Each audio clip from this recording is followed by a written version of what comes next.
Hi there, I'm Kim Sedgwick. And I'm Amy Sedgwick of Red Tent Sisters. And EcoSex Stats, yay! Today's question is, how do I chart effectively while traveling? So for those of you who don't know what charting is, charting refers to using fertility awareness-based methods for contraception. Now, you could also use them for conceiving for fertility, but most people use them for contraception. And for more information, you can check out some of our other videos. Also on our website, Amy's got a fabulous eco-contraception program, so I recommend checking that out as well. So I'll let Amy take this question for us.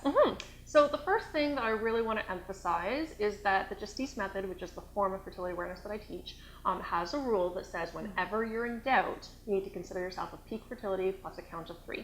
So often traveling introduces doubt because we're in new environments, we might be traveling, we might forget our observations, we might not have something to chart on. So anyway, it can be problematic. So if you're considering yourself to be in doubt, then you need to consider yourself peak fertility plus count of 3. So that's the most important thing from an efficacy perspective. The second thing is that certain types of observations, like taking your temperature, can become compromised when we're traveling, especially across time zones. So basal body temperature tends to be dependent on, the environmental temperature. So if you're going from a cold climate to a hot climate, that can be problematic. It's also based on our kind of circadian rhythms, and when that's disrupted by crossing time zones, that can change our temperature as well, and it can introduce a lot of doubt. So because of that, you might want to consider introducing like a third piece of information, or switching it up, so not focusing so much on the temperature and focusing instead on, for example, cervical position. So that may not be part of your normal fertility awareness routine, but you might want to add that in when you're traveling so that you have extra information to rely on, especially because cervical position is not really going to be that affected by traveling.